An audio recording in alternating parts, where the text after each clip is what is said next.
நேயர்கள் அனைவருக்கும் அன்பான வணக்கம். இந்த தொகுப்புல வரக்கூடிய புத்தாண்டு பலன்களை நாம பார்த்துட்டோம். 2024 வருடத்தின் முதல் மாதமான ஜனவரி மாதம் 12 ராசிக்காரர்களுக்கும் எப்படிப்பட்ட பலன்கள் எல்லாம் கொடுக்கும் அப்படின்னு பார்க்கலாம். இந்த ஜனவரி மாதம் அப்படின்னா 1ஆம் தேதி முதல் 31ஆம் தேதி வரைக்கும் இருக்குது. இந்த ஜனவரி மாதம் திங்கட்கிழமை பிறக்குது, அதுவும் பஞ்சமி திதியில.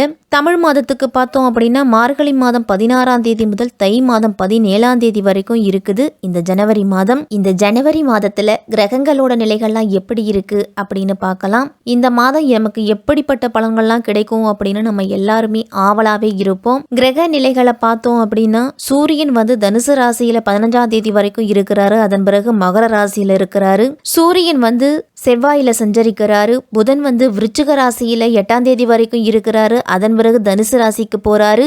மகர ராசிக்கு 27ஆம் தேதிக்கு மேல வராரு. சுக்கிரன் விருச்சிக ராசியில 19ஆம் தேதி வரைக்கும் இருக்கிறாரு. அதன் பிறகு தனுசு ராசிக்கு போறாரு. குரு மேஷத்திலையும், சனி கும்பத்திலையும், ராகு மீனத்திலையும், கேது கன்னி ராசியிலையும் சஞ்சரிக்கிறாங்க.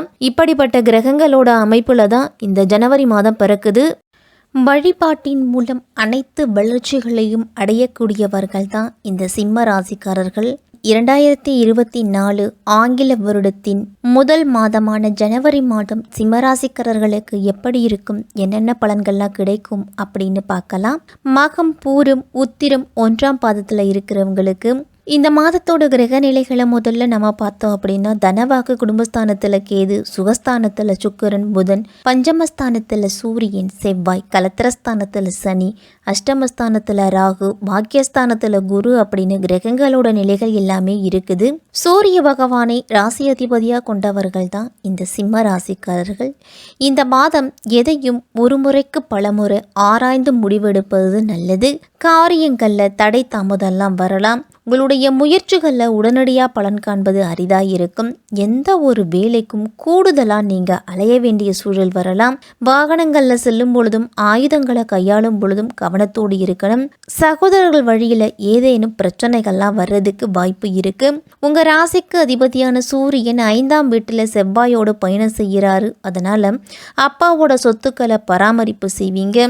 15ஆம் தேதிக்கு மேலே சூரியன் 6ஆம் இடத்திற்கு வருவதால் அதிகாரிகளால் தொல்லைகள்லாம் வரலாம். பிறரோட பிரச்சனைகளில் அதிகமாக தலையிட வேண்டாம். ஷேர் மார்க்கெட் முதலீடுகளை முடிஞ்ச வரைக்கும் தவிர்த்துக்குங்க. அசையா சொத்துக்களோட சேர்க்கை அப்படிங்கிறது அதிகரிக்கும். சிம்மராசிக்காரர்களுக்கெல்லாம் கண்டகச்சனி காலம் அப்படிங்கிறதால வியாபாரத்தில் வாடிக்கையாளர்களுடன் நல்லுறவு நீடிக்கும். பொழுதுபோக்கு விஷயங்கள்லாம் ஆர்வம் அப்படிங்கிறது உண்டாகும்.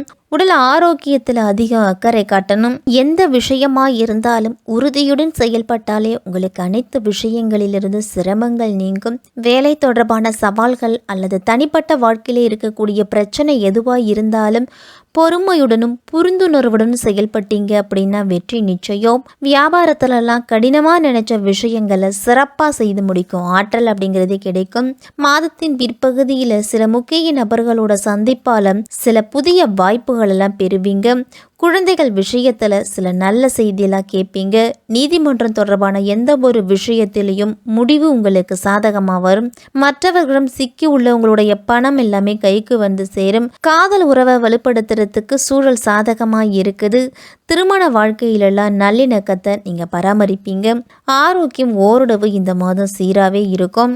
குறிப்பாக விவசாயம், ரியல் எஸ்டேட் தொழில் செய்கிறவங்கெல்லாம் குறைவான லாபம் அப்படிங்கிறது உண்டு. இந்த மாதத்தில் தொழிலெல்லாம் அலைச்சல் அப்படிங்கிறது அதிகமாகவே இருக்கும். அதற்கு தகுந்த ஊதியம் கிடைக்குமா அப்படிங்கிறது சந்தேகம்தான். உங்களுடைய பொருளுக்கு சந்தையில் விலை அப்படிங்கிறது கிடைக்காததால வரவும் செலவும் உங்களுக்கு சமமாக இருக்கும். நீங்கள் எந்த அளவு விவசாயத்தில் செலவு செய்திருக்கிறீங்களோ அதை எடுக்கிறது கூட கடினமாக இருக்கும். விவசாயிகளுக்கெல்லாம் உத்தியோகத்தில் இருக்கிறவங்கெல்லாம் மேலதிகாரிகள் சொல்படி நடக்கிறது நல்லது.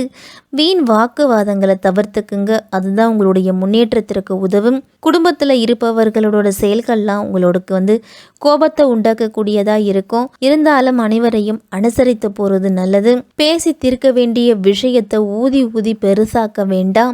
கணவன் மனைவிக்கு இடையே அனுசரித்து செல்வதன் மூலம்தான் குடும்பத்தில் ஒற்றுமை அப்படிங்கிறது பிறக்கும். பெண்கள்லாம் எந்த ஒரு வேலைக்காகவும் கூடுதலாக அலைய வேண்டிய சூழல் வரும். பயணம் செய்யும் பொழுது கவனம் அப்படிங்கிறது தேவை. கலைத்துறையினருக்கெல்லாம் விடாமுயற்சியுடன் காரியங்களை செய்து வெற்றி பெறுவீங்க. பண வரவு உங்களுக்கு ஓரளவு திருப்தி தரும். இதுவரைக்கும் இருந்துட்டு வந்த தடைகள் எல்லாமே விலகும். எதிலும் முழு முயற்சியுடன் ஈடுபடுவீங்க.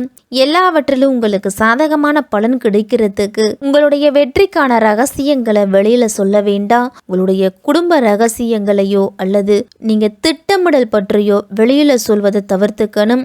அரசியல்வாதிகளுக்கெல்லாம் புத்தி தெளிவு அப்படிங்கிறது ஏற்படும். மனதுல தன்னம்பிக்கையும் தைரியமும் அதிகரிக்கும். மனக்குழப்பம் அப்படிங்கிறது நீங்கனாலே நம்மளால தெளிவான முடிவு அப்படிங்கிறது எடுக்க முடியும்.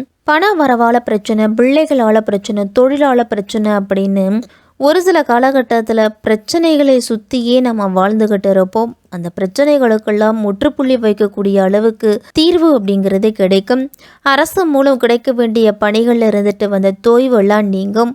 மாணவர்களுக்கெல்லாம் எதிர்கால கல்வி பற்றிய சிந்தனை அதிகரிக்கும். கூடுதல் நேரம் ஒதுக்கி படிப்பதன் மூலம்தான் மதிப்பெண்கள் அதிகம் எடுக்க முடியும். இது மாதிரி உங்களுடைய வெற்றிக்கு பெருந்துணையா பெற்றோர்களும் ஆசிரியர்களும் இருப்பாங்க. உங்களுடைய கவனம் படிப்பின் மீது மட்டும் இருந்துச்சு அப்படின்னா நல்ல மதிப்பெண்கள் எடுக்க முடியும். இந்த மாதத்தின் தொடக்கத்திலேயே உங்க ராசிநாதன் சூரியன் யோகாதிபதி செவ்வாயோடு இணைஞ்சு பூர்வ புண்ணிய ஸ்தானத்துல சஞ்சரிக்கிறாரு. அதனால பூர்வீக சொத்து தகராறு எல்லாமே அகலும். எண்ணிய காரியங்கள்லாம் எளிதில் நடக்கும். பொது வாழ்வில் இருக்கிறவங்களுக்கெல்லாம் நீங்க எதிர்பார்த்திருந்த பொறுப்புகள்லாம் வந்து சேரும். 4ஆம் இடத்துல புதன் சுக்கிரன் குடியிருக்கிறதால இட விற்பனையின் மூலம் நல்ல லாபம் உண்டு.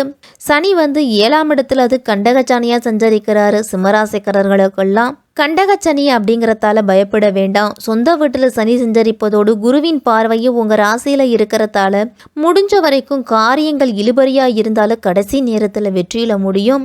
2ல் கேதுவும் 8ல் ராகுவும் இருக்கிறதால பொருளாதாரத்துல சில சமயங்கள்ல ஏற்றமும் இறக்கமும் இருக்கும். இருந்தாலும் எதையும் சமாளிக்க கூட ஆற்றலும் தைரியமும் உங்களுக்கு உண்டு. சிம்மராசிக்காரர்களுக்கெல்லாம் மகம் நட்சத்திரத்துல பிறந்தவங்களுக்கு இந்த மாதம் குடும்பத்துல திடீர்னு கருத்து வேற்றுமையெல்லாம் வரும். முடிஞ்ச வரைக்கும் அவர்களோட சண்டை சச்சரவுகள்ல ஈடுபட வேண்டாம். கணவன் மனைவிலாம் ஒருவர் புரிஞ்சுக்கிட்டு நடந்துக்கணும். சகோதரர்களுடன் கருத்து வேற்றுமையெல்லாம் வரும். சற்று அவர்களிடத்துல எச்சரிக்கையாவோ பொறுமையையும் கடைபிடிக்கிறது நல்லது.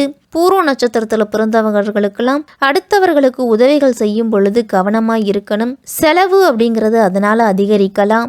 வீண் கவலை அப்படிங்கிறது வரலாம். மாணவர்களுக்கு கல்வி பற்றிய கவலையை தவிர்த்து கூடுதல் கவனத்தோடு படிக்கிறது நல்லது.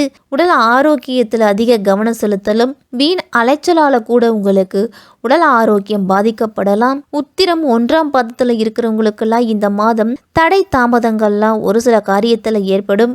கூடுதல் கவனத்தோடு இருந்தீங்க அப்படின்னா அதை நீங்கள் தவிர்த்துக்கலாம். புதிய முயற்சிகளை இந்த மாதத்தில் தள்ளி போடுங்க. உடல் ஆரோக்கியத்தில் ஒரு சில முன்னேற்றம் இருக்கும். குடும்பத்தினாலும் பிள்ளைகளாலையும் உங்களுக்கு செலவுகள் அப்படிங்கிறது அதிகரிக்கும்.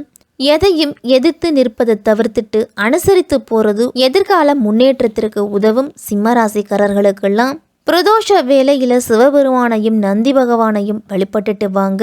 அவர்களை வணங்கினாலே உங்களுக்கு அனைத்து விதமான பிரச்சனைகளுக்கும் தீர்வு அப்படிங்கிறது கிடைக்கும்.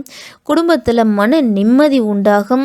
இல்லத்து பூஜை அறையில் உங்களுடைய குலதெய்வ படத்தை வச்சு தினமும் காலையில் குளிச்சு முடிச்சுட்டு அவருக்கு ஒரு நெய் தீபமோ அல்லது நல்லெண்ணெய் தீபமோ ஏற்றி அவரை வழிபட்டுட்டு அனைத்து வேலைகளையும் தொடங்குங்க. உங்களுக்கு இந்த மாதம் சிறப்பாகவே இருக்கும்.